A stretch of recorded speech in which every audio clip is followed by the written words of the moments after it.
नमस्कार मंडळी, स्वागत आहे तुमचं आपल्या किचनमध्ये। तर आज ना आपण मस्त झटपट पद्धतीने आणि घरातीलच हाताखालच्या साहित्यातून मस्त असं छोले मसाला बघणार आहोत।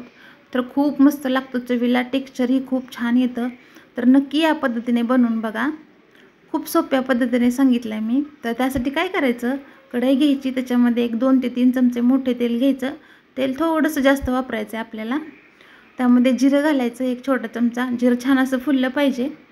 त्यानंतर 2 मध्यम आकाराचे कांदे कट करून घेतलेत मी, ते घालायचे आणि व्यवस्थित सोनेरी कलर येईपर्यंत परतून घ्यायचेत आपल्याला।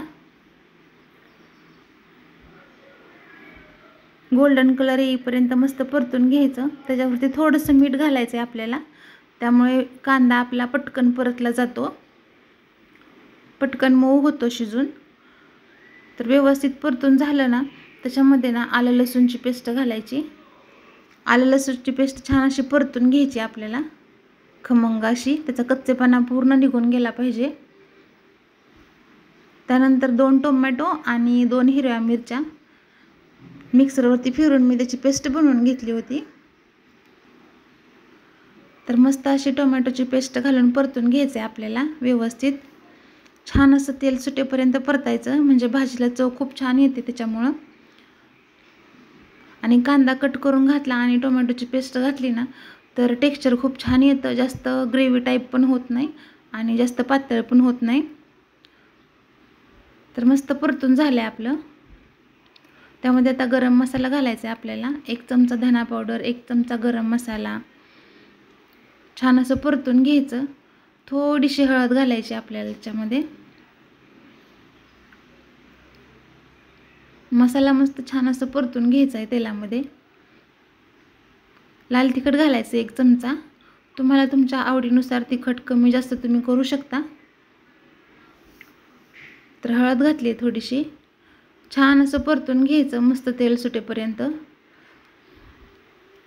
त्याच्यामध्येच ना आता मी 1 छोले वाटीभर रात्रभर भिजवले होते आणि त्याच्यामध्ये सकाळी 1 बटाटा आणि पोहे, 1 बटाटा आणि छोले आपले छान असे शिजवून घ्यायचे। त्याच्यामध्ये 2-3 मिरी, 2-3 लवंग, थोडासा दालचिनीचा तुकडा टाकायचा, चवीनुसार थोडंसं मीठ टाकायचं आणि छान असं उकडून घ्यायचं।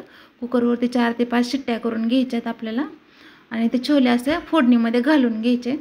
थोडेसे छोले काय करायचं, बाजूला काढायचे, मिक्सरवरती फिरवायचे आणि त्याच्यामध्ये घालायचे। यामुळे काय होईल, दाटसरपणा खूप मस्त येतो आपल्या भाजीला आणि चवसुद्धा खूप मस्त लागते, खूप वेगळी चव लागते छोल्यांची सुद्धा।